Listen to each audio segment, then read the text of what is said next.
high ground. And honestly, do you think this Lapu Lapu was too early of a pick? Because if they didn't choose this Lapu Lapu, they might have actually picked up that YZ again, like in the previous game. But honestly, I think this time around, they would have made a better impact just because of the further airstrike that could be coming in from the Farsa, being able to penetrate that backline. Perhaps with a team composition that is weak to being engaged on. We haven't seen the last two picks, but there's a Farsa here. So maybe with that in mind, they want to make sure that they can get this Lapu Lapu, because RRQ Hoshi might be planning on banning it out after securing all this, at least particularly the Farsa. So maybe just a bit of urgency because of that. But now the Chang'e is now banned out from RRQ Hoshi. So again, a lot more, I guess, high ground denied from the side of ONIC Esports. So now they can't really match the range coming in from the Farsa. We'll see if that becomes a factor. Aldous will be the next ban. You're right. You're absolutely right. And now we are going to take a look at Clay and Drion. 5.7 KDA to Clay's 7.0. I want to say this. The top 3 KDAs in MPL Season 8 are all RRQ players right now. 4th is Boots. Wow. All right? So based on statistics, RRQ, they have the best KDA in the league. KDA usually means that they are very dominant. Yeah, they've been very dominant in their wins, but ONIC Esports have a very good record against them. 2-0. In the regular season, RRQ hasn't been able to get a single win in terms like match wins against ONIC Esports in the regular season. But with the Farsa picked up for the side of RRQ, like you mentioned earlier, Arashi and this Nathan pick for ONIC Esports, we are gonna have to see what they ban here. The Bane again, man. They do not want to let the Bane off right here, as RRQ are looking to go for another team fight composition. But ONIC Esports, they want to go at it again, man, fighting fire with fire. I mean, look at these. The composition coming in from RRQ Hoshi, but maybe, just maybe, ONIC Esports would like to limit the potential coming in from RRQ Hoshi in the jungle position, as it seems like they are lacking a little bit of physical damage. They have 3 magic damage heroes in that Farsa, in that Matilda, as well as that Phoveus. So maybe ONIC Esports would like to limit that. For sure, they want to limit that, and the Lancelot again will be banned away. RRQ, they picked up the Phoveus, so no more risk of the dash heavy heroes. Right? They don't need to be limited to those immobile heroes. So Albert, with the Hayabusa, Ling, and Lancelot banned away, Benedetta is still open for them. We also see that the Yi Sun Shin is open. Do they want to go for that early game pressure? Do they want to control the game, or do they want to go for the same thing as game number 1? That is going to be the question for RRQ, because this pick will be the determining pick, and it is going to be the Benedetta. They want to play it from the early game. They want to use this to be proactive on the map, force ONIC Esports to make plays once again, and the Nathan has been picked up by ONIC Esports. Clint is open again. Will this be another Clint from RRQ? There's always that potential, and I think the thing with Benedetta as well, the Benedetta has an extra layer of security with the eye for an eye. So if he can time it very well to deny that big playmaking potential coming in from Boots, that's gonna be a value $1 million play. But now the last 2 picks from ONIC Esports will really show us what exactly is the plan. There's still a couple of options here. The Lunox, for example. The finally being picked up by ONIC Esports, and it's gonna be the Bauman as well. Interesting picks coming from ONIC Esports right now. Wait a minute. Okay, RRQ. Phoveus can be played by Xin. They can go for the Cho right now, and if they do go for that Cho, Fanny is not going to have a good time, especially as well. Even if they don't have the Cho right here, Phoveus counters these type of heroes, the dash-heavy heroes. She needs to dash to be able to do damage. Not for the early game. The early game, she is fine, but when it comes to that laning phase, RRQ will pick up the Brody. So the point-click stun, same thing, he has a point-click stun. It will be the one used in the gold lane. The Brody pickup, and honestly, Fanny is good because they don't really have any reliable sources of CC apart from Brody's second ability, but I don't know, man. I really don't know. Well, considering the fact that the Brody is going to be the priority target for Suns to target, maybe that will work out. But again, in the right hands and with the right situations, this Fanny can do more than just burst down squishes. It can burst down fighters as well. And this early game, how RRQ plays this early game will be critical to see how effective this Fanny will be on the hands of Suns. You want to know a fun fact? What? Last time Suns played the Fanny, it was also against a Benedetta. Fair 6 Benedetta. And he was able to take the 100% win rate off of first stick right there. But it is time, ladies and gentlemen, hashtag go ONIC or hashtag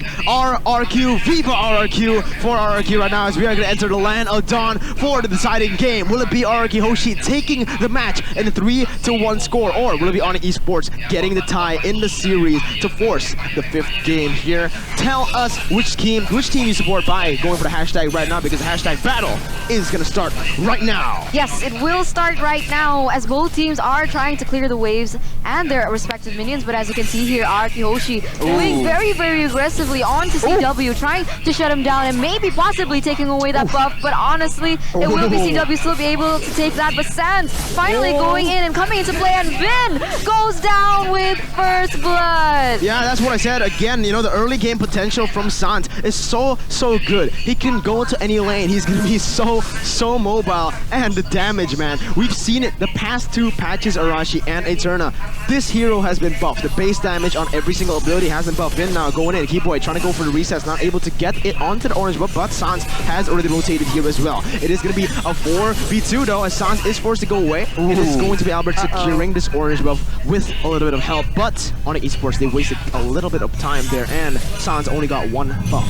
And Sans only got 1 buff, so this is looking kind of scary for the side of ONIC Esports, and they need to be actually very, very careful. But wait, guys, what's wrong? There's 2 retributions on the side of ONIC Esports. There are 2 retributions on the side of ONIC Esports. Guys, we have not seen this all throughout the playoffs. Is this a mistake, or is this actually some sort of strategy? We have yet to see, and we have yet to see if it actually pays off, because Keyboy will be chucked very, very low. I think this is actually planned, because as we saw, CW has been very aggressively contesting all the jungle camps from the side of RRQ Hoshi, and now Albert is in a weird spot because he doesn't have anything to farm. And now with 2 retributions, they can also secure the early game objectives a lot better compared to RRQ Hoshi. And you know, depends on how they play this out. This might be a really good big brain play, because it puts Albert, the main carry on the side of RRQ Hoshi, in a very tough spot. I'm sorry for not noticing it, man. People in the chat must be screaming like, "Hey, what are you doing? Cash just noticed it." But okay, I actually didn't expect that. You know, again, this is a very high stakes match. To be able to bring 2 retributions right here, I don't know if it's part of the plan, but so far it does look like it. Both of the junglers are taking a side of the map, and so far it's been working. Look at ONIC Esports, they're still staying in a gold lead. Even though they haven't been able to get anything, is actually, look at that as well. It is Keyboy, the one who's been able to like take all the lane farm in that XP lane. So, oh my god, this is very, very interesting. Trion also playing the Nathan into that bot side as well. I have no words for this. Is this a new meta from ONIC Esports here? The purple buff for the Fanny and the orange buff for the Bauman. Again, so far it's been working, man. I want to say it's troll, but 70 gold lead just now for ONIC Esports, still staying at equal level here. Look at that. The levels are equal. I mean, high stakes warrants for such crazy plays coming in from ONIC Esports. And yes, you're right, it has been working out. And honestly, at this stage, ONIC has nothing to lose, right? I mean, if they can't take this home, they will be losing the match. So maybe these are the cards that they actually want to pull out. These are the final things that they want to pull out and show RRQ Hoshi with this double retribution strategy. But we have yet to see how it pans out into the late game, as RRQ Hoshi is looking for a pick off onto Keyboy, but Keyboy will be able to be very, very aggressive onto Clay. Clay being forced to use the wings by just to escape, and Sans being jerked off on the board by R7, and RRQ looking to take a pick off onto Sans. Will not be able to do it, and the flame shot unfortunately does not connect. Yeah, but even after that fight, ONIC Esports are not losing, didn't lose a single member right there. You know, ONIC Esports again with their very, very sus composition here. I guess if I want to try to read into their composition, what this Fanny wants to do in the game is just go for kills, go for the movements on the map. He doesn't really want to focus on farming. The only thing he wants to get is that purple buff. So it'll mean that the orange buff is going to be opening up. Vin going in for the Circle Eagle onto Keyboy once again right now, as Keyboy goes in for a re-engage. Vin, actually, Ejector will not be able to connect, as Vin caused the Purify very, very well. Honestly, I'm getting a little confused because everything is divided all across the board. Like, initially it was the Sans retribution play there, but wait a minute. Clay has opened up the Feather Airstrike just to zone members away. Trion gets chunks kind of low, as well as Keyboy, and I think ONIC Esports, they also need to be very careful coming in from RRQ Hoshi. Very, very risky composition here. maybe it works in scrims, but do you really want to try this stuff out in the upper bracket finals? ONIC Esports will be able to take control of this bottom side, Arashi. Yep, and you can see they're contesting the turtle right now, and with 2 retributions, they should be able to guarantee it. But will RRQ Hoshi even try and contest, knowing that there are 2 retributions to go against? The Feather Airstrike goes open, and the Circling Eagle goes towards the side of ONIC Esports. Yeah, Vin going in again. It is going to be ONIC Esports disengaging after that turtle, and RRQ Hoshi still with the 800 gold lead, pushing in the mid lane, getting a lot of pressure done as CW comes back in to clear it. It is going to be him chunked pretty low. Actually, a lot of damage has been placed randomly right now as Ralph goes in for the demonic force to finish him off. Sans goes under the turret, surviving for now, but like I said, man, Phoveus against this Fanny, he is not able to do anything, man. If he even moves a little bit with that second ability with the cables, Steel cables. instantly, the demonic force is ready to punish him for that. Yeah, I mean, a little brazen coming in from ONIC Esports, using this composition into the composition currently brought on from RRQ Hoshi, as now RRQ Hoshi looks to put pressure into the mid lane. Keyboy may be looking for an opening, but Drian is actually the target onto Albert, but Drian will still be able to escape right now. And now Keyboy is actually being chased by Vin Clay as well as Albert. Albert is looking for a play onto Boost, will not be able to get anything just yet, but the airstrike has been opened up, and Drian gets chunked very, very low. And look at that, the damage coming in from ONIC Esports, as it will be RRQ actually retreating from the vicinity. Sans the next target here from the side of ONIC. Look at that! RRQ instantly taking Sans off the grid. The damage coming in from Xin is just too much, and this is RRQ finally pushing the tempo back again. Man, I don't know. Sans on this Fanny. I said it earlier that, you know, it has been working out for them, but definitely not at the mid game. It worked when the laning phase was still a priority, but now, since RRQ are able to move all across the map, it hasn't been a good look for ONIC Esports. Sans hasn't been able to get a purple buff since, and it's been going downhill. Already a 2,000 gold lead for RRQ. CW though, still farming pretty well. But look at the items for Fanny. Only the War Hex. One item in 7 minutes of the game.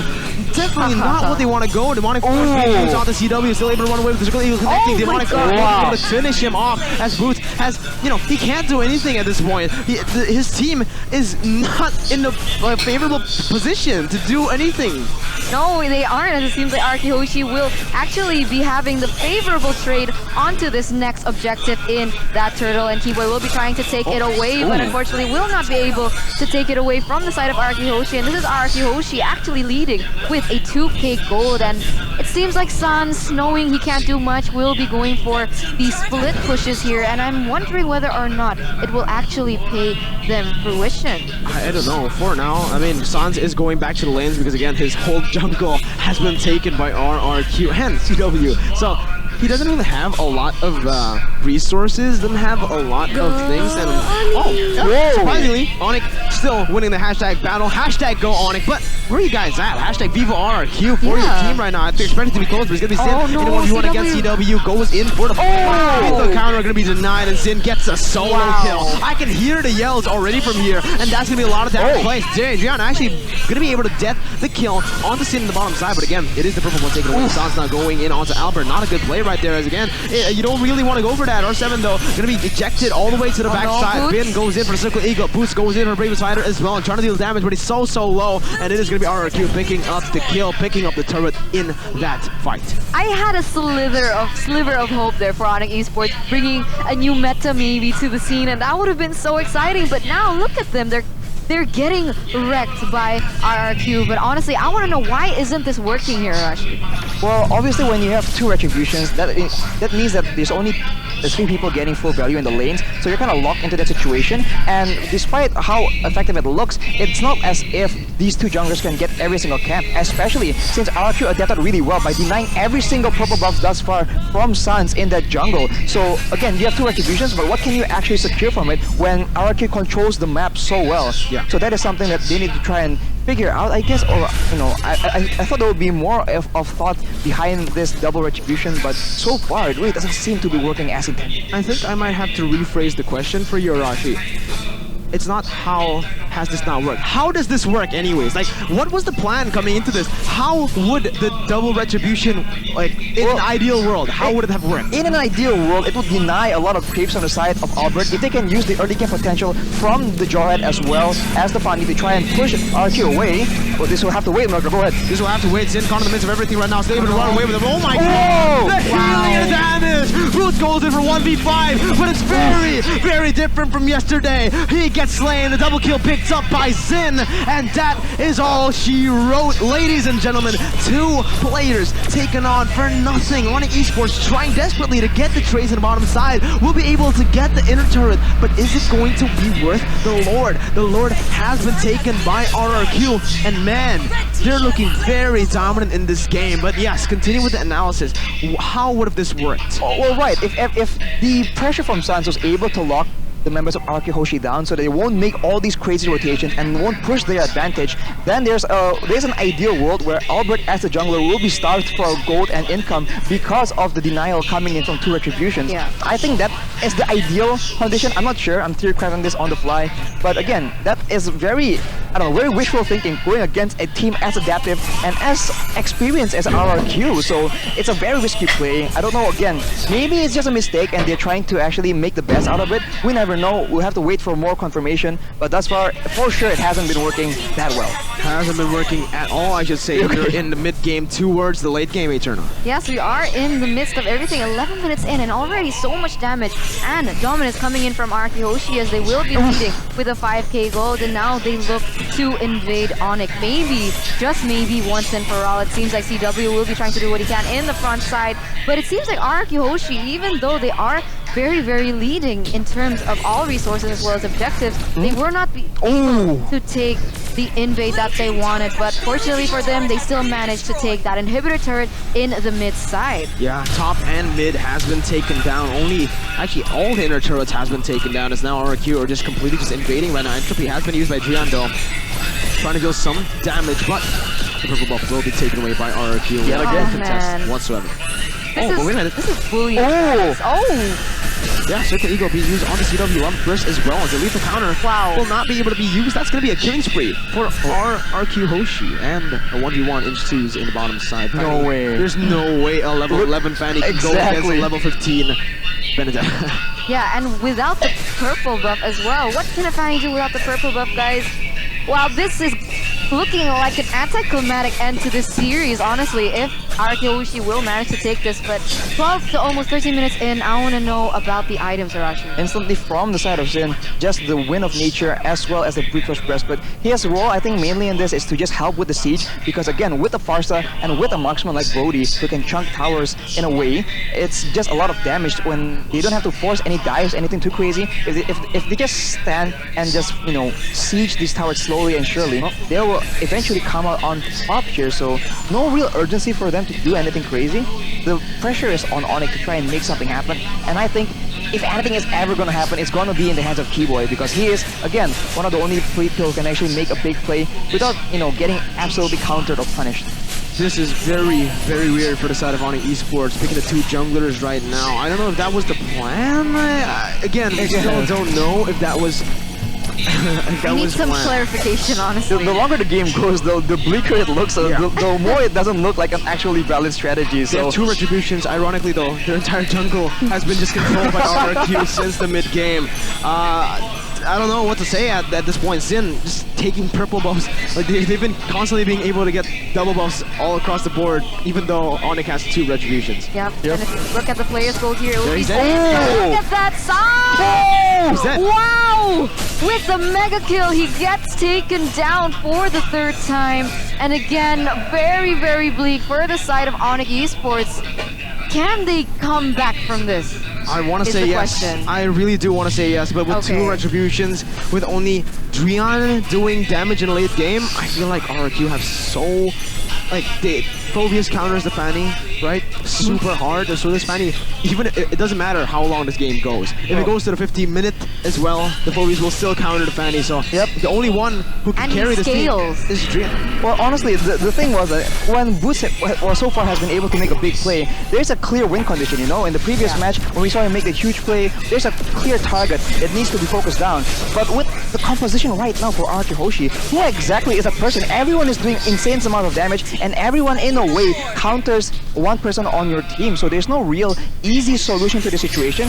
They gotta really wait for RRQ Hoshi to make a big mistake, or because even if they pick off Zin, like, let's say, okay, R7 and Clay can still do insane amounts of damage, and same thing can happen if you pick off Clay. So they're really in a tight spot, and I think at this point they just have to wait for an opportunity. But I'm not sure if RRQ, that dominant laning aggressive team can actually will actually make the kind of mistake for them to take advantage of. Drian is the only one that they can basically to look to carry this game in this 15-minute right now. He's the only one who scales, firstly, in their team.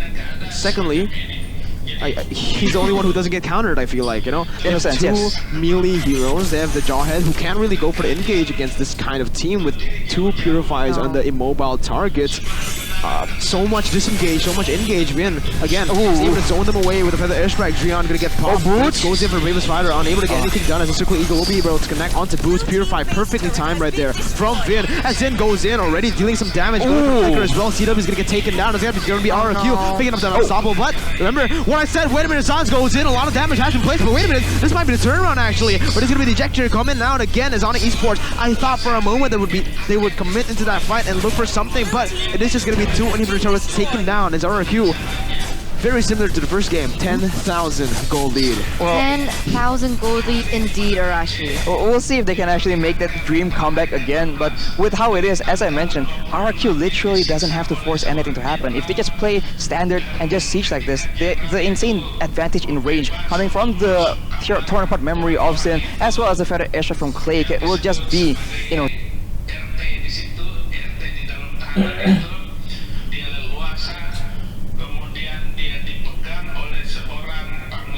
something that ONIC Esports can't really deal with. Yeah, for sure. It's looking very, very bad for ONIC Esports as of right now. As look at Albert, he is so confident going even in a 2v1 situation, and there's no fight left in ONIC Esports as of right now. So it's going to be very interesting to see what ONIC Esports can actually bring to the table in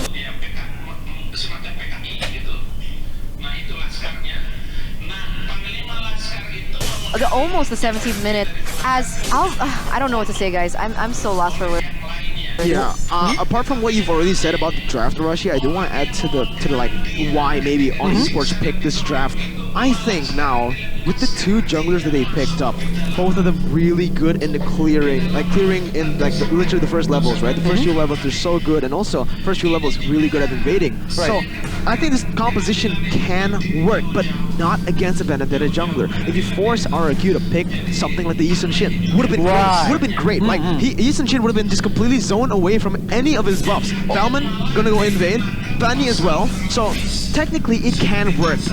But they need RRQ to have a weak jungler so that he cannot contest, he cannot clear as fast as ONIC Esports. But again, it's against a Benedetta with Farsa and Matilda as support. There's pressures from the other lanes to help there, and I think we did see that when ONIC did go for that early invade, which is why I thought it was part of their plan. They got collapsed on by the majority of the members of RRQ Hoshi. So again, you need to get weak laners as well on the side of RRQ Hoshi in order to push that kind of aggressive play in the jungle. And it's just, again, wishful thinking. There's no way, with all the strong picks available in the current meta, there's no way RRQ would just randomly pick all the weak ones. It's gonna be very hard, I agree, but look at that. Sun comes in, Kibo is over the target, still able to run away again. A lot of damage, a lot of items for this man. He's built the anti-Chris and also the Athena shield actually. Well, on the other hand though, we're approaching the 18-19 minute mark, and here we do see that ONIC is catching up, kind of, but again, even if they do catch up, there's just counters on from their heroes on the side of RRQ Hoshi, as well as also very good scaling heroes from RRQ Hoshi. It's not as if they actually catch up in gold, they can just win these fights decisively. So again, purple buff. Oh, finally secured by ONIC Esports with the retribution from CW there, but that is only like the first buff that they've gotten since. And Albert will be able to go away. Final blow being used again, and he's going to be able to get out, and that is going to be the Lord uncontested once again, as they have pressure on every single lane. They have the damage as well. The Lord is going to be already taken a half HP instantly in ONIC Esports. They're not in the position to even contest at this point. I want to talk about how they can do it, but they simply just don't have the wave clear. Their side lanes are losing. Literally every lane is losing. Their jungler is losing. Only Drian.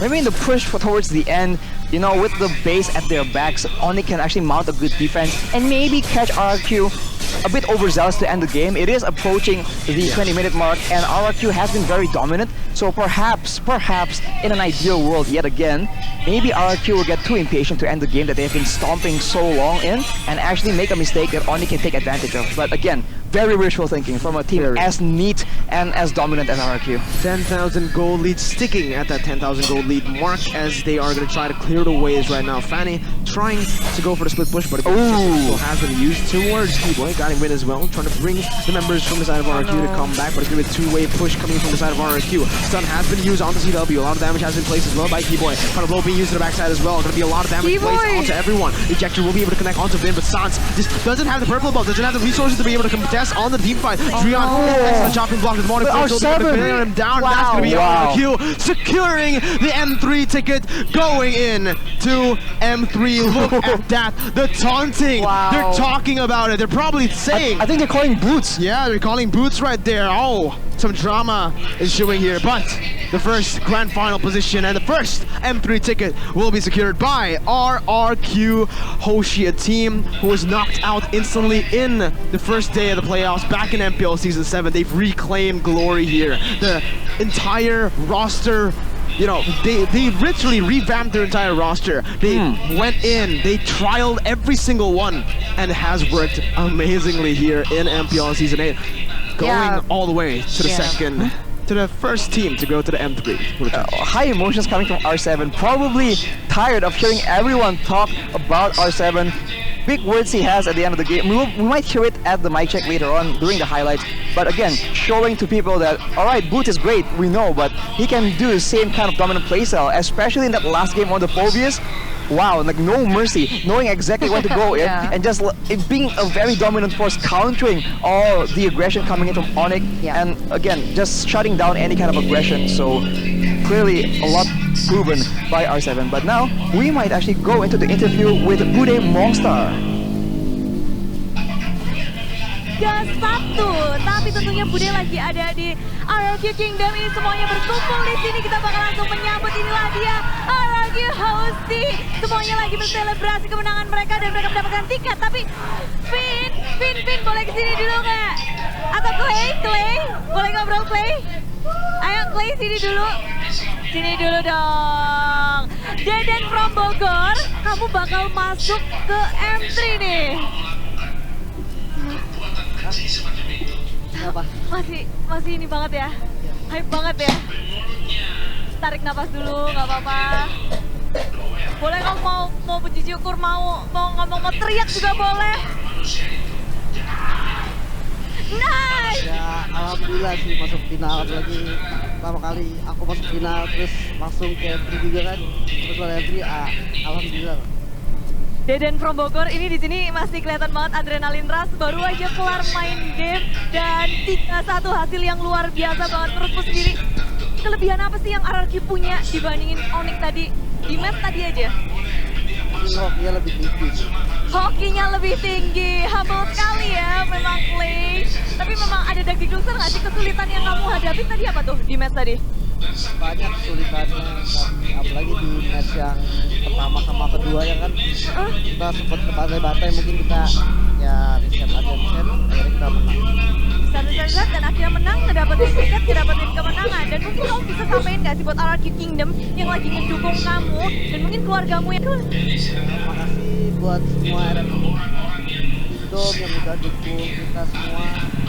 dari awal dari regular season sampai saat ini, tapi kita masih ada final nanti dan untuk orang tua di rumah makasih banyak udah support terus. Aku di mobil makasih banyak lah. Dukungan orang tua, dua orang tua itu sama. Dua orang tua luar biasa banget. Lihat semuanya pada semangat banget pastinya. Tapi inilah dia 3-1 untuk RRQ. Mereka akan masuk grand final. Kira-kira lawanmu bakal lawan lagi itu atau yang sebelah? Pos.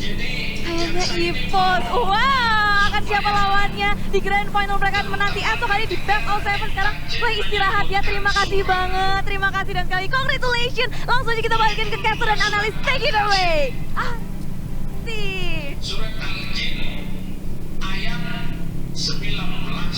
Yeah, alright, so honestly, right there for the side of RRQ, just a little bit of a translation maybe for the people back at home right now who are watching the English stream who don't understand Indonesian. Basically they asked, Blue Monster asked Clay, how does it feel to get the first M3 ticket? How does it feel to finally get into the grand finals of the MPL? The man responded that, you know, he's just thankful to God, he's just thankful to his parents as well, and he said that honestly we're just better on the day, we're just lucky to get this victory against very humble ONIC Esports, very humble guy. And he also mentioned in the end the parent support, you know, is everything. I do want to talk a little bit about this maybe for the people back at home who don't know the situation for Clay. This man, he lost his father unfortunately before the regular season started, so a lot of emotions coming in from Clay. That's why you saw him a little bit speechless during the beginning of that interview. But man, it feels good to be able to get to that grand final position after such a hard loss. Wow. And as you mentioned, the prayers of your parents is very important. Clearly giving a lot of credit. He also sends out his appreciation to all the RRQ kingdoms all across the world for actually believing in them, and you know, wishes for them to actually support him in the next match as well. Yep, definitely. But ONIC fans, don't worry, because your team will still be able to compete in the lower bracket and still actually has a chance to go to the grand finals. Maybe, just maybe, actually seeing RRQ back there again. Yeah, we are going to have to see again, you know, on esports, will they be able to take down EVO's Legends who are waiting in the lower brackets, or will it actually be EVO's Legends taking them down here the second time around? But we are going to take a look at the items, Arashi. Well, from both the mid laners, I think something to be said for Drian having 0 deaths, right? Even though it's a very tough game, he also has higher amounts of income compared to Clay. So again, he has a more farming hero, so maybe that is justified. But Clay, even with the lower income, was able to get a full inventory slot anyways, and he was making a lot of plays all around the place, and he has 0 deaths as well and 9 assists. So optimizing his build for more safety, going for the Immortal as well as the Winter Truncheon and the Lightning Truncheon as well for that extra bit of burst, knowing that the members from ONIC Esports are not exactly that beefy. And moving on to the main matchup we talked about earlier between Boots and R7. Obviously there's a bit of rivalry there, and you know, R7 was just more, I guess, suitable in his picks for this game, so he was able to have a much higher success. But obviously the man made huge amounts of plays himself, and unfortunately for Boots, despite his best efforts, still on that signature Lapu Lapu play, it's just a different situation right now, and he made those big stuns, those big engages, but there was just not enough damage, follow-up, whatever you want to call it, from the side of ONIC Esports, unfortunately. Yeah, very unfortunate for the side of ONIC Esports, but honestly, I don't really want to talk about the items. I want to talk about that draft because, man, that has got to be the weirdest draft I've ever seen in a Mobile Legends game, even in the games I played. Let alone in the playoffs, right? So like, wow. I mean, it's a bold move from ONIC to try something like that. Again, it really seems like it was planned, alright? So perhaps we'll see it come up again. We'll have to see.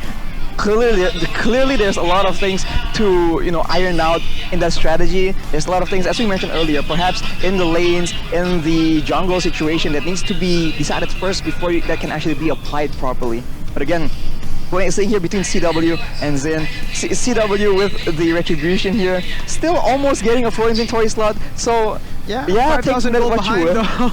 5,000 gold behind, and Sin, again, respecting the damage potential, knowing that they're always ahead, and the only way that ONIC can actually come back is for them to make a big mistake, having 3 defensive items, the Rose Gold Meteor, the Brute Force Breastplate, as well as the Wind of Nature. So clearly respecting ONIC till the very end, and CW again on a hero that can't do as much damage in that late game, just struggles quite a bit. And here, Suns we saw have that slight bit of advantage, that slight bit of lead in that early game with the funny mechanics, how strong it is in the current patch. But eventually, as time goes by, Albert was just able to slowly but surely overtake him. And once that happens, Albert again showing why he's one of the most feared assassins in the league right now. Yeah, Benedetta wasn't really a comfort pick for this man, but if 3 heroes gets banned every single game, maybe even more than 3 sometimes, I think he needs to learn new heroes, and he's definitely been cooking something in the kitchen back in RRQ Kingdom's house, right? But man, that was beautiful performance. We've seen so much just so much development from both of the teams on esports. I would say, Not in the last game. Yeah, bold. I would say that bold is an understatement. That was literally crazy. I feel like, experimenting. I don't know if I can say experimenting, but Maybe the thought, like, it's just so crazy it might just work. But again, technically it is an okay, like, you can do it because it is the upper bracket finals. Even if you lose, you can go to the lower brackets, but don't you want the easier road to get the M3 ticket? And every team wants to go for that. But I'm not here to judge the teams. They have their strategies. They've made it this far because of those strategies, right? Bane Jungle, everyone thought they were crazy. Everyone thought they were stupid, but they proved everyone wrong. Again, ONIC Esports are a team who likes to go for these crazy picks, and it worked. It has worked. Bane Jungle was banned 3 times today by RRQ, alright? So, sometimes the strategies from ONIC Esports, they work. Yeah. You win some, lose some, right? Just when you are the pioneer in making all these new creative strategies, eventually one of them might fall short. But again, still full credit to ONIC for coming up with something so creative. It's such a risky situation, it must be a bold, it must be very nerve-wracking pulling that off in such a high-stakes game. But again, ONIC being calm and collected, maybe they are the people that's best suited to do something so crazy. For the rich guy and the carry, it is going to be Albert, again showing how he's so dominant in that position. CW with the highest damage taken on that Bauman, and Vin, again with a total assist of 10 on the Matilda. So one of dominant showing from from RRQ. I think the majority of us have been predicting maybe a 3-2 at least, but 3-1. So RRQ showing once again that they are a team to be very feared. So all the eyes are going to be on them for now. Yeah, Gani must be crying in the hotel room right now. ONIC Esports got 3-1 here. A bitter pill to swallow indeed for our fellow caster Gani. Bitter pill to swallow indeed, as we're actually honestly very, very excited to see what tomorrow has in store for us. But I want to know who the MVP for this match is. Any predictions? Will it be Albert, who played very, very well? Albert.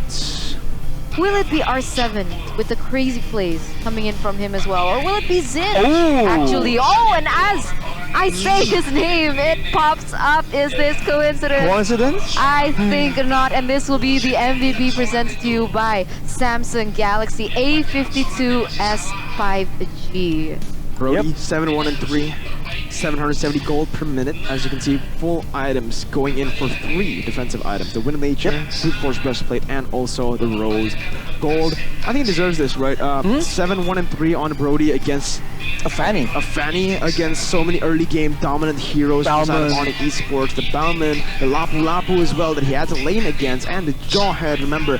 So many heroes to pick him up, but he stayed very consistent throughout the game. 7-1-3. And without his contributions, the Siege, when they were actually pushing, would be not as dominant, because again, the only long range damage is Farsa, and it doesn't do much against turrets, right? So his presence there is clearly critical to them actually winning that game. Absolutely, and now we are going to take a look at the highlights presented to you by Livin by Mandiri. Let's take a look at what they were saying, Arashi. Right, I can see they are just very dominant here, and all these early game, all these big plays, and that is where the big play coming in from R7 just gets yet another shutdown. And with, again, the 3 shutdowns, this game just turned around on its head so fast, and with this, with the trap they sprung for ONIC Esports in the jungle, they're just able to get more and more afterwards. And Sin here going in aggressive, knowing that there is backup coming in from his allies. That is why they're so good, and you can tell how passionate they are. We talked about the matchup in the attitudes to the game, how chill ONIC is compared to how hot-blooded RRQ is, and you can hear it's a really complete polar opposite. So RRQ wins that first game, much to our surprise, in a very dominant fashion, in a very swift comeback from the 10,000 gold lead, by the way. So very impressive indeed. Going in towards that second game, you see that there's different focuses for both teams, but we see that despite the early win does fall short a bit, but here there's a big attempt to try and stall the game, but unfortunately I think at this point ONIC is just a bit too they're just too up ahead, but you see there's not a lot of talking going on until the actual end, and that's just a few select people. It's a huge contrast between the two teams. Going into game 3, you can see the big dive play coming in, and this is that big team fight where you can see Boots cancelling Clay, but the damage has already been done, and with so little, look at Vin with the huge battle cry. This man is very quiet outside of the game, but in game you gotta be prepared for this guy to just yell at you full blast, no problem. It's still going on in tandem with Sin as well, and afterwards still having that big play, getting catches after securing that man advantage, going all the way and getting that dominant win with Sin on. Sheesh. Yep. It's just wow. My god, man. This is why we love offline events. The yells, the screams, the mental plays, man. This is just beautiful. Literally very different sides of the coins, man. Like, you can see ONIC completely silent in their victory, and you can see RRQ just boasting in glory right now as they were able to take the game number 3 here. But into game number 4, I do want to see the communication maybe here. Maybe they were talking smack about the fanny pick. We'll see right here, Arashi and Eterna. Indeed. And now you can see. He's just blocking the retribution coming in, saying that it's not accurate. It's too early or too late. The Indomart, comparing it to the cheap mini market in our area over in Indonesia. Okay, that was so spicy. I love that. But look at this, the snipe. Oh, I want to see. Yep. Oh, okay. Oh, yo, so much spice. Oh my lord. That was beautiful. That was beautiful. All right. Wow. They were saying Senggol DM. So like, once we actually basically push back, where's the fire? Yeah. Where's the opposition? Where's that? I don't know what. Maybe there's some drama behind the stage, but perhaps. RRQ, they were like, for everyone who don't understand, again, RRQ was saying like, yo, you asked us to come at you. We're coming at you right now. Where you at, bro? Where you at? Exactly. And Albert was just so ferocious right there.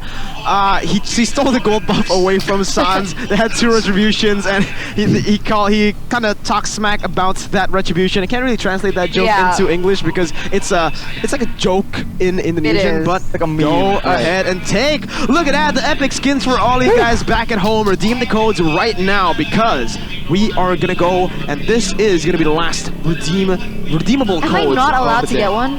Just one miracle. No. It's all for the viewers back at home who participated in today's match, who shared it with their friends, with their family members, man. All right? We get the Mangoku. Okay. We get the Mangoku. Mangoku right there. But